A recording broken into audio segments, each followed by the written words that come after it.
Assalamualaikum warahmatullahi wabarakatuh. Video kali ini kita akan membahas mengenai nilai eigen dan vektor eigen.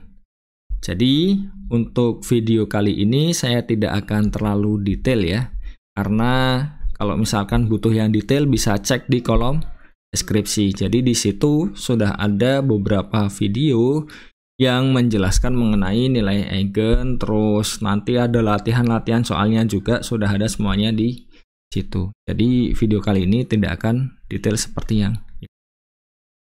Oke, untuk outline-nya sendiri ya, pertama kita membahas nilai eigen dan vektor eigen, terus diagonalisasi, karena itu salah satu manfaatnya kenapa kita mempelajari tentang nilai eigen.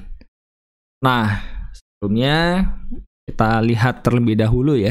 Kalau misalkan kita punya A itu suatu matriks ukurannya n kali n, terus entry-nya juga bilangan real. Nah, kita punya suatu pemetaan FA ya kan.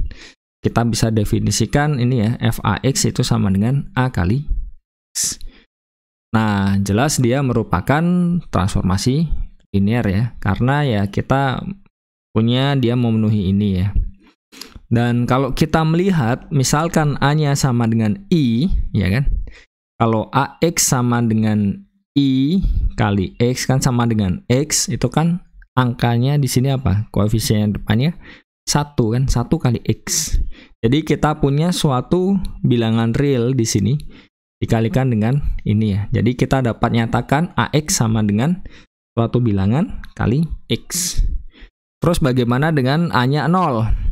Ya, kita dapat nyatakan dia dalam AX sama dengan 0 kali X. Dan, nah itu menarik. Kenapa? Secara umum, apakah ketika kita punya suatu matriks, ya kan?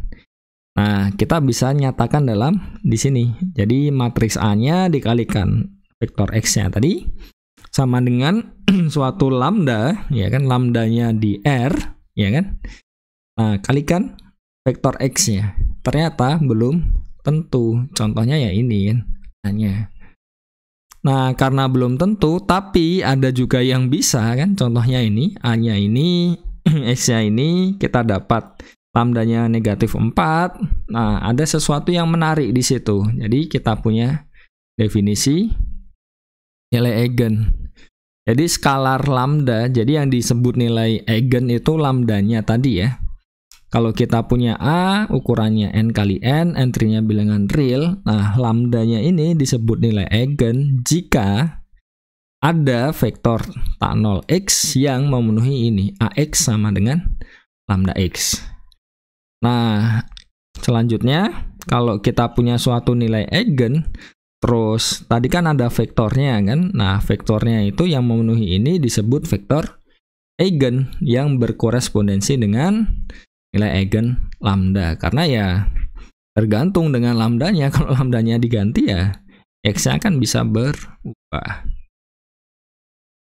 Nah, contohnya ya tadi ya, kita punya A ini, terus vektor tak nolnya ini, ternyata kita bisa dapat AX sama dengan negatif 4X.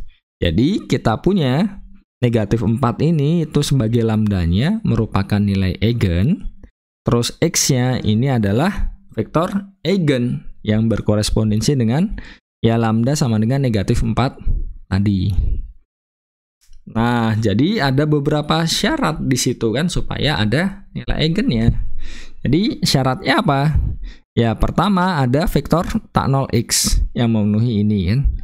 Terus yang kedua, nah lambdanya ini ya nilai eigen kalau ya ini kan kita bisa kalikan dengan suatu matriks I kan. Nah, kita bisa nyatakan ulang sebagai ini ya. Dan kalau kita kalikan ini sama dengan 0, artinya apa? Syarat perlu dan cukupnya agar lambdanya ini merupakan nilai eigen dari A adalah ya ini sistem persamaan linear. Ini kan homogen ya karena sama dengan 0 kan. Punya solusi non trivial. Kalau solusinya trivial hanya 0 saja ya, depannya bisa ini ya, tidak bisa ditemukan lambdanya. Jadi kalau dia punya solusi non trivial berarti ya lambdanya nanti bisa ke temu. Nah, berarti artinya apa di situ? Kita punya sifat satu, yaitu skalar lambda itu merupakan nilai eigen dari matriks A jika dan hanya jika determinannya ini sama dengan 0. Nah, kalau determinannya ini sama dengan 0, kan nanti kita dapat, ya ini kan mesti ini ya, ada lambdanya ya di dalam matriksnya ini kan A dikurang lambda I. Berarti kan kita punya suatu polinom berderajat n ya di situ. Dan polinom ini kita sebut dengan polinomial karakteristik matriks A. Dituliskan dengan ini, C indeks A lambda. Selanjutnya untuk suatu nilai eigen lambda dari matriks A, kita bisa himpun semuanya kan, vektor-vektornya. Kan kita punya nilai eigen, terus kita punya vektornya kan, yang berkorespondensi dengan nilai eigennya tersebut. Nah, kita bisa gabung semuanya kan dengan vektor 0, jadi kita punya E lambda. Jadi E lambda itu adalah himpunan solusi sistem persamaan linear homogen ini tadi kan.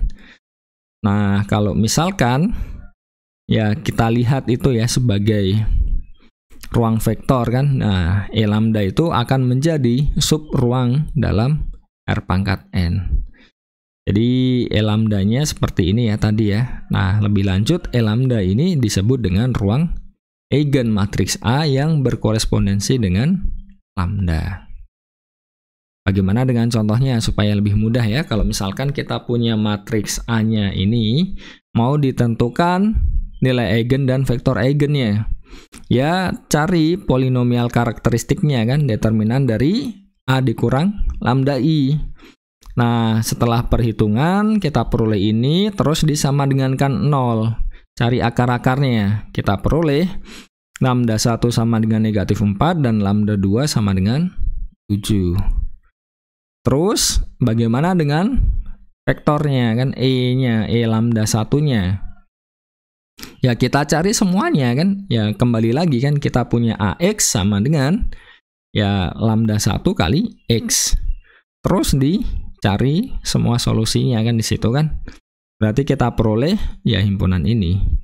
Jadi nah vektor ini 6 negatif 5 merupakan salah satunya. Kenapa? Karena ya kita punya ini kan T-nya di R kan. Jadi kita bisa ini ya, T-nya di sini kan bisa diganti 1 kan berarti kan. Jadi salah satu vektor eigennya itu adalah 6 negatif.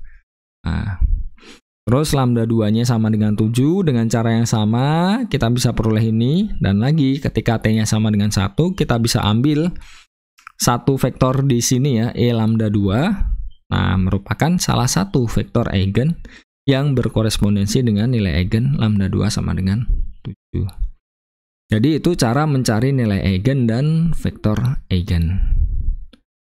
Nah, contoh yang lain, bagaimana kalau ukurannya ditambah jadi 3 kali 3? Ya, prinsipnya sama saja, cuma perhitungannya mungkin lebih rumit. Nah, kalau 3 kali 3 kan ngitung determinannya juga lebih ini ya, lebih banyak ya di situ ya.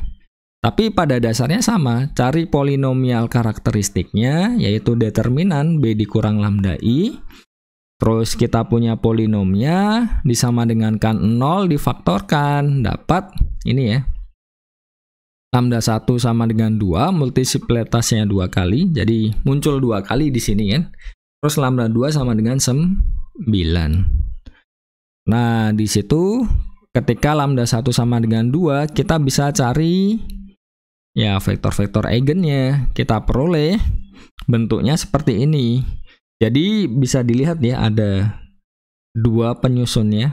Jadi yang membangun dari ruang eigen E lambda 1 itu ada 2 vektor. Jadi nggak bisa hanya satu.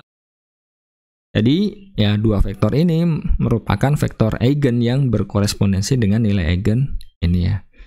Jadi ya sebenarnya salah satunya, karena kan kita kan ngambil di sini 1 0 terus 0 1 kan. Jadi vektor-vektor eigennya banyak, tapi ya kita ambil itu. Terus lambda 2 sama dengan 9, kita punya ini. Nah, kita bisa nyatakan ya sama seperti yang kasus ukuran 2 kali tadi. Jadi kita punya ini salah satu vektor eigen yang berkorespondensi dengan nilai eigen lambda 2 sama dengan 9. Jadi kurang lebih ya seperti itu ya, sama ya cara untuk mencari nilai eigen dan vektor eigen. Oke, bagaimana kalau matriksnya khusus? Jadi kan kita tahu ya kalau matriks itu kan ada matriks segitiga atas kan. Jadi yang di bawahnya diagonal utama itu 0. Atau yang segitiga bawah kan, yang atasnya diagonal utama itu semuanya 0. Nah, ya kita lihat lagi kalau bentuknya seperti ini terus dikurang lambda i, berarti kan di sini ya kurang lambda kan. Jadi yang kolom-kolom lain ya kita cukup melihat di diagonalnya saja. Jadi sederhana ya. Kita bisa lihat langsung nanti ketika mencari polinomial karakteristiknya itu bentuknya pasti di sini nanti jadi 2 kurang lambda dikali 3 kurang lambda. Artinya apa? Ya nilai eigennya ya lambda 1-nya 2, lambda 2-nya 3 kan. Jadi tergantung dari diagonalnya. Sini juga sama kan. Nanti kan ketika dikurangkan dengan lambda i, kita punya 2 kurang lambda dikali 5 kurang lambda kali 7 kurang lambda. Itu jadi polinomial karakteristiknya. Nanti sama dengan kan 0. Ya berarti kan dapat nilai eigennya itu lambda 1 sama dengan 2, lambda 2 sama dengan 5, dan lambda 3 sama dengan 7. Jadi ini bisa untuk latihan ya. Intinya adalah kalau misalkan kita melihat nilai eigen dari suatu matriks segitiga baik atas maupun bawah, nah itu nilai eigennya jadi yang di bagian diagonalnya. Jadi itu tadi mengenai ini ya, tentang nilai eigen. Jadi nanti akan saya lanjutkan part 2-nya yaitu mengenai diagonalisasi di video yang Oke, sekian saja video kali ini. Semoga dapat dipahami. Sengaja saya potong supaya tidak terlalu panjang. Dan sekali lagi saya ingatkan, kalau misalkan ingin yang lebih detail, yang ada latihan soalnya, terus ya cukup banyak dibahas latihan soalnya, bisa cek di kolom deskripsi. Sekian video kali ini, semoga dapat dipahami dan semoga bermanfaat. Wassalamualaikum warahmatullahi wabarakatuh.